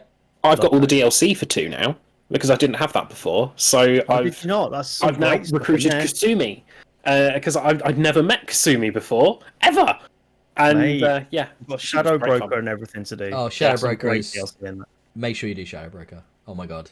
I want to hit everything in 2. Okay. Right. Richard, now other big games that have come out in the last few weeks. You've got a few things on your list here, but I really want you to start off. Tell us about Resident Evil 8/Village. I can't tell you very much. I'm going to disappoint you because I bought it as a package, right? Just a little bit of potted history. I've got Resident Evil 7 on PlayStation because I wanted it for PlayStation VR. And I've played a couple of hours of it. But you've tried PlayStation VR. You wouldn't want to be in it for very long, would you? So while I enjoyed it, I kind of bounced off it. So long story short, I've bought it again as part of the bundle for Xbox. So I've got Resi 7 and Resi 8 in a bundle. How much did that set you back? 70-something quid. Ooh. Okay. And I thought, well, it's worth me doing that. So I've got the Xbox version because I've got all the others on Xbox pretty much as well. So it'll fill out the collection, and I'll just start 7 again on Xbox, so it won't feel like I'm picking up from where I left off. I can just start again. So I've been playing that mostly, and I've had a quick go of 8, but not as much as I want to because it does follow on directly from 7, which I wasn't expecting. I hadn't read into it because Resident Evil, you normally think they're pretty much standalone games, aren't they? Yeah. Very often, you don't need to have any knowledge of the previous ones. But Resi 8 starts with an option. Do you want to see what happened in 7 or not? It's recommended that you do. And obviously I didn't watch that because I haven't played through 7. And as a consequence, the first few minutes do have a few spoilers for what happens in 7, which has annoyed me a bit. I mean, I've only... okay. Hey? I mean, okay. Yeah. No, honestly, it's not like... No, honestly, it's something significant that it makes a difference to how invested you can be in the jeopardy of 7. So I've played maybe half an hour to 45 minutes of it so far, so really not much to talk about other than it looks good. It's going in a different direction in terms of the 80s style slasher horror um, of Resident Evil 7, which felt very much like Leatherface or Wrong Turn and stuff like that, with a deranged family who will stop at nothing to terrorize you and eventually, cut bits off you and kill you. This feels different. So the opening section is much more Resident Evil 4, sort of an abandoned village, and people, there's survivors there, like people cowering in their little homes. And before very long, you'll get to see werewolves have actually taken over Do you and know what it reminded start. me of the stuff I've seen? What? It looked like Van Helsing. Yeah, yeah, I guess. Yeah, stuff like, yes, I suppose it's more of a fantasy bent, and oddly, it does start out with almost like a Brothers Grimm style fairy tale with animations, and it doesn't look like Resident Evil at all. It's very odd. Hmm. So yeah, it's definitely going for a different style, and from what I've read, it does lean more on the action Yeah. side of Resident Evil, like Resident Evil 4, but hopefully it's got the right balance with the horror as well. Because 7 does a really good job of scaring you. Hmm. It's awful at times. Um, Which is why but I yeah, didn't play it in VR, because I figured, nope, that's going to be yeah, too much. yeah. It's well, not only does VR make you feel a bit sick in itself if you play for too long, but yeah, seeing that game specifically in VR is not good for your health. So yeah, I figured I'd go back to 7 and do it not in VR, where I've got a chance of getting through it without feeling awful, and then I'll move on to 8. But yeah, sorry guys, I've not Oh. had a chance to play it So the properly. two things I know about 8 is that it's an Mm. action focused, and for some reason people are obsessed about this lady vampire. Yeah, I've not seen her Lady yet. Dimitrescu. I love it. He knows the name, but he has no interest in playing the game. It's like the same, yeah. I've all the videos. For some reason, YouTube keeps showing me videos of people trying to follow her around, hitting her on the bum with a fly swatter. That Oh, I seems to wonder be a why. thing you do in this game. There are Hmm. also several X-rated mods already that exist, because of Shock. course there are. Hmm. There are many mods for Resident Evil 8 already, with you replace some of the enemies with Barney the dinosaur. Is it Barney Yeah, I've seen that. Yeah, yeah? yeah. Hey Um, kids, it's hey, me, hey kids, I'm gonna eat Barney. your brains. Uh, that's I'm gonna that suck out all your blood. voice lines not included. Well, he should have asked us, Rob. We would But have done it for him. no. Uh, I'm not going to be in a video game. My voice, God. Poor people having to listen to my voice. Pretend to be Barney. But yeah, it seems interesting. I just wouldn't want to play Resident Evil. I don't understand how that relates to anything relating to zombies. Because that's what Resident Evil is. But Well, now it's it's apparently not been seven that. foot tall It's fucking vampire women. it's not been zombies in a really long time. Like, Just to be clear. what sort of world is it now then? Whatever they What? want. I once spoke to a friend of mine who is a huge Resident Evil fan, like knows the lore upside down. He explained to me all the different viruses and the different reasons there are different types of creatures and how the viruses interact with things and mutate things in different ways. And I was like, I fell asleep halfway through. So it's just like, fair enough. When you get this far into a series, it's gonna have to go directions, isn't it? But okay. It's weird, isn't it? Because a lot of the reasons for the various creatures existing is because of the machinations of the Umbrella Corporation and the experiments that they do. But I don't think Umbrella's been mentioned for 2 games, has it? It's been a while. It's not been around for a while. But so Chris Redfield's in this one, isn't he? In 8, I've heard. So that's a character Yeah. name I'm at least familiar with. So that might be something. I know of him. But yeah, any other games you wanted to touch base on, Rich? What have I played? I've started playing Mad Max again. Again? Like you'd already started it before, so as you started Yeah, again. I'd started it before. I'd finished it fairly recently, like late last year. I finished it, but it's just got an FPS boost. So hold on, you So it finished it prompted me. last year, and now you've started it again. No, it's open world, isn't it? So I got to the Right. credits. When I say I finished it, I mean I got through the story. But Right. there's loads of side stuff and map quests to do. So I thought I'd go back and see what the FPS boost was like, and it's pretty cool. So I've pretty much gone through all of that now. I'm nearly done. Mad Max is worth a go. It's a good game. I often get bored of open world games, but that one, there's something about it. It just keeps you playing. You must like how empty it is, I suppose. That's part of it. It doesn't feel overbearing in what it asks you to do. There's plenty to do, but it doesn't feel like it. The to be So, fair, the vehicle stuff is pretty unique for that type of game, and mm, really well done. Like really well done. Considering it's not come from a developer with any kind of pedigree in that area. yeah. I think that's loads of fun. It's really unique. The on foot stuff is kind of like whatever, but everything in the vehicles is great. Even that though, I mean, the combat is quite simple but still rewarding. Isn't it just So, shotgun people, from what I remember? A lot of not shotgunning predominantly, people. no. It's mostly hand-to-hand combat with different combos and Oh, it's counters. melee stuff, isn't it? Yeah, I'm so trying to it's remember it now. similar to something Weapons. like the Arkham games, but simplified. That's it. It's been a while, but I So remember yes, liking it. Yeah, I a played. bit. I played a good amount of it. So Yeah, so that I still, think that's still on Game Pass. you still chipping away at Returnal.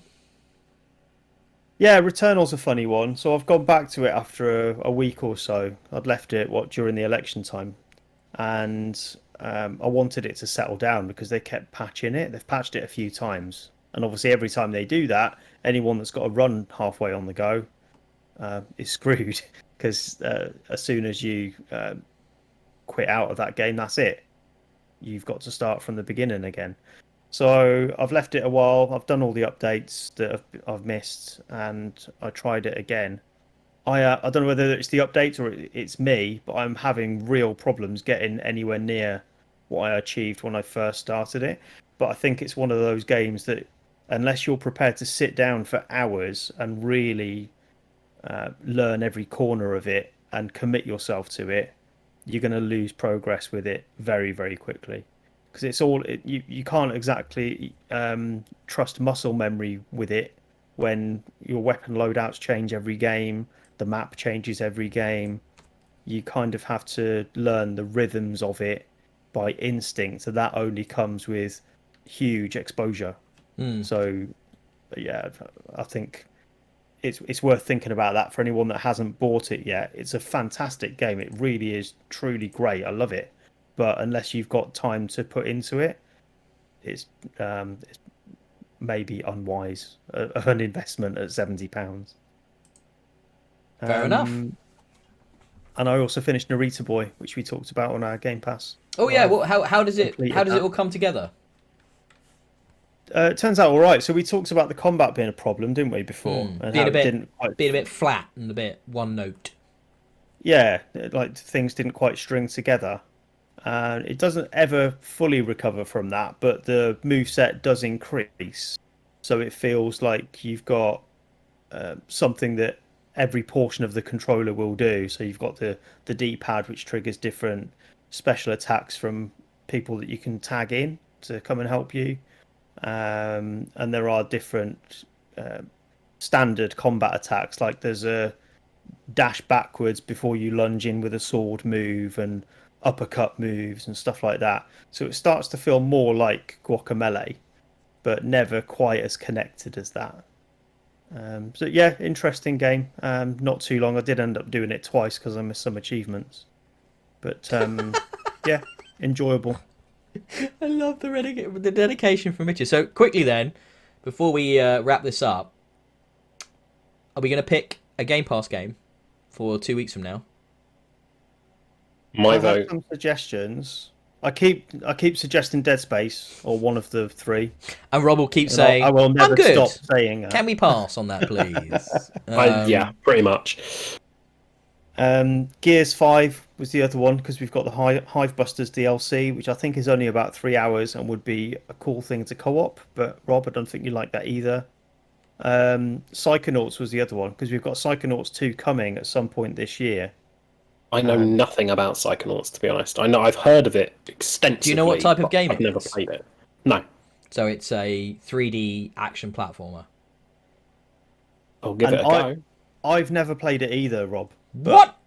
It's exactly. So its reputation precedes it, and it's one of those I should have played. Holy shit! You are going to love it, Richard. Holy shit! You've never played think that Psychonauts. Never I think that kind played of it. settles us into Psychonauts. I have dabbled, but I'd be happy to give it another shot. It's an original Xbox game, isn't it? Yep. So I think they've done a nice job. game, Look, the right? resolution's nicely bumped because of the way back combat works. But it's on Game Pass. So okay, Psychonauts. I suspect I'll bounce off that fairly quick because it's an action platformer, which I loathe. However, fuck me, Richard, you're going to shit yourself with how much you like this. If you don't like this game, I will eat a hat. I have a hat. Well, I wonder how badly it's aged, because 3D platformers I will eat this don't hat always stand up. if you don't like the game. Okay. Please, Alright. Richard, don't like the game. You know what you need to do now. You need to not like it. Come on. That's just me. I feel like Richard's integrity is better than that. He will be it honest. is. I will be honest about it. But About no, how I'll much be, he dislikes the game. Okay. I would be so shocked. I'd be so shocked. Okay, Psychonauts, 2 weeks from now. That's huge. That's like one of those cornerstone games that's often referred to as a huge big deal. So that's an exciting one. Yeah, obviously by Schaefer and Co. at God, what's the name? Double Fine. Double Fine. Thank you. Who is now obviously owned by Microsoft. So yeah, okay, cool. Psychonauts. So that's the end of another episode. It's a mammoth long one. 2 hours we've been going, boys. Huge episode of Experience Kills, episode 30. Thank you very much for joining us. I've been Ben. You can find me at DIY on Twitter. You can find Rob at Home as Mr. Gibbs. You can find Richard at Colonel Red. We can be found collectively at Experience Kills. Please give us a like and subscribe on YouTube. And if you don't have time to watch all of this video on YouTube, which frankly would be a hell of an ask at 2 hours, bear in mind you can find this podcast just about anywhere a good podcast can be found. And if you can find somewhere that it can't be found, let me know and I will do everything in my power to make that happen. I guarantee that. I promise that. I will make that happen. So do let me know. In addition, please keep an eye out for our Mass Effect special podcasts that are coming very, very soon. Like I said, the first one should be due on Tuesday. The second one should be due the following week. And then the week after that, we will have the third. So all 3 games covered in depth by 4 lunatics. I can't tell you what that's going to be like. I think it's going to be mad. We are going to get in fights. I can tell you that. I think it's going to be fights. Yeah. But especially when you realise who the special guest is. So yes, it's going to be good. But yeah, also, was it follow? What do you do on Twitch? What do you do? You follow people Follow. on Twitch. You do. I was right. Okay, follow us on Twitch as well. Streams going up there. I might well be streaming some stuff this week because I'm off work. I'm on holiday. surprised you're not streaming Mass Effect. I didn't want to, because if I did, I'm not going to want to talk all the time, and that's just what you do in a stream, to talk over it, and I don't really want to do that when I'm playing Mass Effect. It sounds exhausting, especially as like I would sit down and play that game for 6 hours solidly. So yeah, I'm not really up for that. Yeah, I did think about it, but that sounds too tiring.